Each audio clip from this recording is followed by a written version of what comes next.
Oke Pak Irjen, gimana nih terkait polisi sudah menetapkan 7 tersangka dari kejadian yang ada di Sukabumi itu, intoleransi.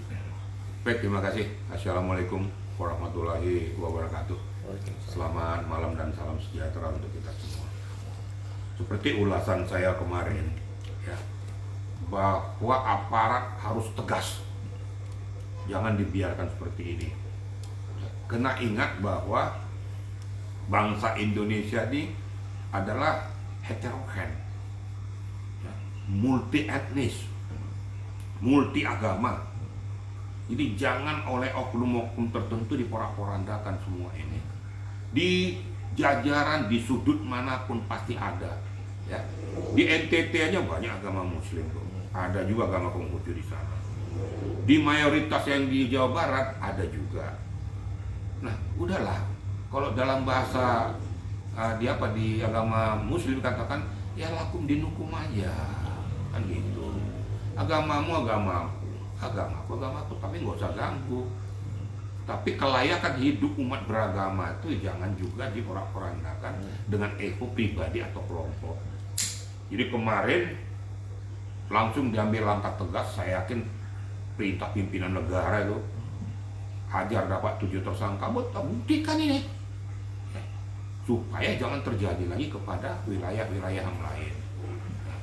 Terus Pak Gubernur sudah turun tangan, sudah memfilter, memfasilitasi, ya. Kita bersyukur ya, kalau saya lihat Gubernur Jawa Barat ini, saya salut loh ya. Dia langsung sudah banyak action yang dia lakukan kepada masyarakat. Dan itulah yang dibutuhkan seorang pemimpin, turun langsung ke bawah. Ya, saya secara pribadi saya mengucapkan apresiasi ya kepada Gubernur Jawa Barat ini. Nah, kita masuk kepada pokok permasalahan. Ingat, kita Bhinneka Tunggal Ika, ya.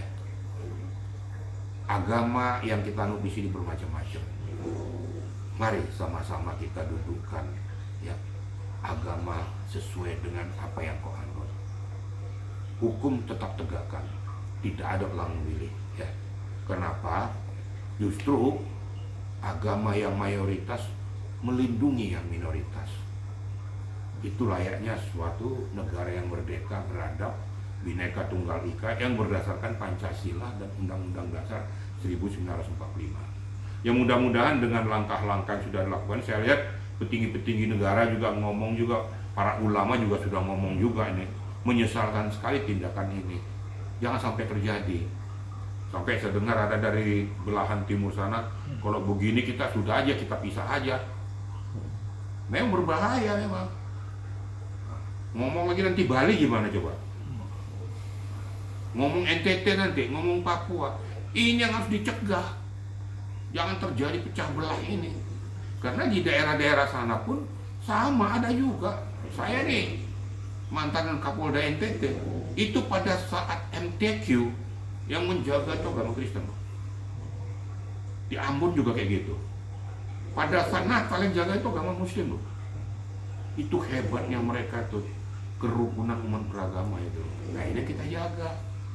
Jangan di sini kita tuh justru di daerah perkotaan ini kok pola berpikir kita kok jadi IQ jongkok gitu loh, nggak nyambung. Kok malah menunjukkan ego pribadi kita, kekuasaan kita. Dan satu yang paling penting yang harus ditindak tegas adalah orang-orang yang mengambil langkah di luar etika prosedur hukum. Kalau memang ada yang kurang pas, kurang cocok, kan ada aparat pemerintah sebagai mediator, fasilitator. Sampaikan saja kepada aparat pemerintah apa sih yang kalian alami, kendala-kendala dengan adanya suatu lembaga agama atau apapun yang ada di situ. Sampaikan ke aparat pemerintah, nanti mereka akan menyelesaikan. Jangan mengambil langkah-langkah sendiri. Ayo kita tegakkan negara kesatuan Republik Indonesia ini. Ingat, kita sudah betul-betul beberapa tahun, sudah 40 tahun lebih kita merdeka. Jangan dirusak oleh orang-orang yang seperti kayak gini. Kalau ada etnis-etnis tertentu yang melakukan ini harus betul-betul kita filter, harus kita betul-betul berantas. Jangan terkontaminasi. Itu yang menurut saya kepada media, yang mudah-mudahan langkah sudah diambil oleh negara, khususnya pemerintah tempat, dari pihak kepolisian, bisa betul-betul memberikan arti yang positif bagi bangsa Indonesia kita. Itu mungkin ya. Nah, ini kan dari video yang terlihat mungkin banyak ya di lokasi tersebut, tapi mungkin ada yang mengatakan kok cuma 7 orang yang ditetapkan tersangka. Nah, Pak Ejen sendiri merasa heran atau gimana? Jadi begini ya, tentu kan untuk mendudukkan seseorang sebagai tersangka kan minimal ada 2 alat bukti yang sah. Mungkin pada saat di lokasi itu dia sebagai penonton atau melihat atau langsung berperan aktif. Yang berperan aktif ini untuk sementara diambil untuk didudukkan sebagai tersangka. Contoh yang menurunkan salib itu, merusak di sana, kan ada fakta lapangan mengatakan dia melakukan action terhadap kerusakan daripada kegiatan agama itu. Tapi kalau penonton kan sulit juga kita. Itu tentu difilter, jadi nggak gebiah-huyo semua diambil dia tersangka, enggak. Tapi jelas bahwa mereka itu adalah memang sudah dipastikan berdasarkan 2 alat bukti yang sah, mereka didudukkan sebagai tersangka karena mereka telah melakukan perbuatan pidana itu. Itu mungkin ya Pak Media ya. Dari Pak Ejen sendiri harapannya hukuman penjara berapa tahun dan kenapa salah apa sih nanti? Begini ya, masalah hukum itu jangan terlalu kita memfokuskan ke sana. Pembelajaran kepada masyarakat bukan harus memberikan hukum yang berat. Tapi mereka kita sadarkan bahwa mengerti telah salah melakukan langkah-langkah itu. Jadi jangan juga ada hal-hal ya penerapan hukum yang tidak ada toleransi, contohnya narkoba, pemerkosaan, ini nggak ada toleransi, pembunuhan. Tapi yang kayak gini kan masih bisa kita sadarkan. Mungkin pada saat mereka ikut-ikutan atau mungkin khilaf, kan tidak harus diberikan sanksi hukum kepada mereka sesuai dengan gimana. Kalau memang dari tokoh agama setempat bisa memfasilitasi, kemudian bisa mendamaikan, kan lebih baik, bukan harus divonis di pengadilan. Nah, itu kita harapkan juga masyarakat jangan seperti itu. Tegakkan hukum bukan berarti harus mematikan orang. Saya ngomong ini apa adanya ya, bukan berarti yang ditangkap kemarin itu harus dikasih sanksi hukum berat, enggak, bukan begitu. Itu juga bukan tujuan daripada bangsa Indonesia, tapi menyadarkan mereka supaya jangan berperilaku itu. Di sinilah diperankan ya lintas agama ini. Mereka nanti dari lintas agama difasilitasi oleh pemerintah setempat menyelesaikan pokok permasalahannya. Orang-orang yang terlibat tadinya dalam itu ya setelah diberikan pandangan, diberikan satu istilahnya kesadaran kepada mereka mungkin sadar ya, kan bisa saja, nggak harus dibawa ke penjara semua, enggak juga lah, kecuali kalau dia melakukan pembunuhan. Tapi kalau ini perusakan kayak gitu kan ada jalan daripada pemerintah untuk menyelesaikan itu. Kumpulkan para alim ulama, pemuka agama ya dari berbagai lintas agama ini, selesaikan. Mungkin itu lebih jauh lebih bagus daripada harus memberikan stressing, tindakan tegas, bukan harus membunuh daripada orang-orang yang melakukan perusakan itu. Itu kira-kira ya. Jadi kita juga berpikir harus betul-betul skeptis gitu, berpikir jernih, jangan berpikir kita kena dendam dan benci. Mungkin anak-anak itu mungkin tidak sadar apa yang dia lakukan itu kena terikut-ikut. Bisa saja kan terjadi itu. Ayo serang, padahal dia nggak ngerti juga apa yang dia lakukan. Nah, bagaimana caranya? Ya inilah lintas agama yang berperan. Kalau memang dia selesaikan, menurut hemat saya tidak harus ke dalam, harus dibawa ke pengadilan juga. Kan toh juga nggak ada korban aja begitu kok. Ini menurut hemat saya ya. Tapi walaupun demikian, pemerintah yang mempunyai hak kewenangan untuk menyelesaikan itu. Itu kira-kira manusiawi juga. Kalau saya positif aja. Ya kalau memang di dalam akal saya mereka tuh bahwa dia memang betul-betul toleransi beragama, kebetulan ini kami masih bisa untuk menyelesaikannya. Kebetulan ada di sana masjid atau langgar yang membutuhkan juga, apa salahnya? Jadi nggak ada salahnya juga. Saya ini beragama Kristen, saya sering loh bantu amal pada masjid, sering. Ya kebetulan karena istri saya orang Sukabumi juga ya. Mayoritasnya muslim, keluarga istri saya. Tapi karena saya pikir bahwa kita demokrasi, saya menghormati keluarga daripada istri saya. Ada hal-hal yang perlu kita bantu, kenapa tidak? Itu yang saya katakan tadi di NTT itu, kok kenapa NTT kok bisa dikawal sama sama yang beragama Kristen pada Natal, dikawal oleh yang agama muslim. Ini yang saya katakan toleransi beragama.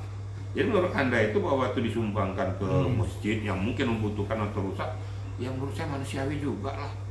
Ya kita harus berpikir lurus. Iya, maksudnya banyak dipuji juga gitu. Ya kita berpikir lurus saja. Jadi mungkin bisa dimanfaatkan untuk membeli sajadah atau memperbaiki toa dan lain sebagainya. Ya kan nggak ada salahnya kan. Ya, mereka itu ya kami perbaiki lah ini supaya kami tunjukkan bahwa kami juga bertoleransi kok kepada saudara-saudara kami yang beragama Muslim kan gitu. Kalau saya berpikirnya positif-positif gitu loh ya. Nah ini kan berharap kedepannya Pak Ejen stop gak sih, karena kan merusak Bhinneka Tunggal Ika, apalagi kan semua pihak sudah mengecam ya, termasuk MUI atau bahkan DPR juga. Nah, itu saya salut ya. Bunyi semua, saya lihat bunyi semua. Para ulama bunyi, mantan wakil presiden juga bunyi ya. Semua bunyi. Jadi beliau-beliau ini kan berpikir jernih. Jadi jangan ditunggangi oleh orang-orang tertentu karena kita udah tahu kalau ini kita biarkan ini betul-betul jadi embrio kepada oknum-oknum tertentu untuk melebarkan sayapnya. Ya nggak perlu ngomong ya. Nah, untuk itu mereka sudah bunyi semua. Para ustadz juga bunyi, pemuka agama bunyi bahwa menyesalkan tindakan itu. Itulah yang kita harapkan supaya bangsa kita yang berbineka tunggal ika ini kita pertahankan dengan keragaman kita. Karena kita tidak bisa berbicara tentang satu suku, tapi kita bersuku-suku.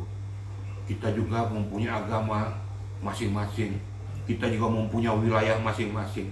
Supaya kita bersatu, ya. Jangan ada lagi pemecahan bangsa ini. Ingat, Yugoslavia, Uni Soviet pecah, negara besar. Jangan sampai Indonesia rentan loh, ya. Terdiri dari ribuan pulau loh. Dengan bermacam etnis agama yang mayoritas dan minoritas. Ya, kalau ini kita pelihara bahaya, alamat pecah Indonesia. Dan ini sudah dipertimbangkan oleh pimpinan negara kita, makanya diambil langkah-langkah ini. Kita bersyukur ya untuk pemerintah kita sekarang ini betul-betul berpikir jernih bagaimana untuk menyatukan daripada negara Republik Indonesia, jangan sampai dipecah belah oleh oknum-oknum atau kelompok tertentu. Mungkin gitu ya, rekan-rekan ya. Terakhir, harapan kedepannya agar kejadian ini tidak terulang kembali. Ya, saya berharap demikian ya. Jadi, ayolah kita sebagai umat beragama, kita kan diajarkan apakah itu di Al-Quran, di Alkitab, di Zabur dan lain sebagainya, ya. Apakah di Veda. Karena agama itu mengajarkan kebajikan. Ayolah kita bersama-sama mendukung, membantu dan bertoleransi. Bukan berarti kita toleransi ikut dengan agama orang itu, bukan. Maka saya katakan tadi lakum dinukum itu. Nah, tapi kita betul-betul menjaga tatanan negara ini jangan sampai terpecah belah. Ayo bersama-sama kita besarkan negara ini. Masih banyak yang harus kita lakukan. Ingat loh, negara lain tuh sudah berpikir tentang uranium, nuklir. Kita jangan hanya berpikir di sini hanya masalah itu aja. Kapan kita mau maju? Nanti lama-lama orang luar nanti giliran dipasang di sini nanti boom, udah hancur Indonesia karena nggak ada daya tangkal kita. Karena bicaranya masalah itu aja, bicara ijazah lah, bicara inilah yang tidak berbobot. Ya, bukannya berpikir bagaimana mengembangkan setara kepada negara lain, berpikir tentang masalah teknologi. Kita hanya menerima aja tanpa pernah mengeluarkan hasil dari Indonesia yang bisa dipergunakan oleh negara lain. Ini yang harus kita pikirkan. Yang mudah-mudahan kepemimpinan Pak Prabowo ini cukup tegas saya lihat. Ya, saya berharap bahwa beliau betul-betul seorang pemimpin. Saya katakan, saya tidak berkatakan Pak Prabowo itu dari TNI, tidak. Tapi saya lihat dia pemimpin sejati. Ya, dia pemimpin sejati. Pak. Dia dikuyo-kuyo dulu, tapi dia tetap tenang. Kalau dia pikir harta, Bapak ini kan hartanya udah banyak. Ngapain dia capek-capek lagi memimpin negara ini? Tapi kalau pemikiran saya, beliau ini pengen saya masih hidup. Apa yang bisa saya sumbangkan kepada negara saya dengan apa yang saya miliki? Ini saya lihat yang dilakukan oleh beliau. Saya yakin beliau tidak pernah berpikir lagi mau cari uang segala macam, enggak. Tapi beliau hanya berpikir bagaimana bangsa Indonesia bisa maju. Harapan saya mudah-mudahan di bawah daripada beliau ikut dengan pola kebijakan daripada presiden kita ini. Mungkin itu ya.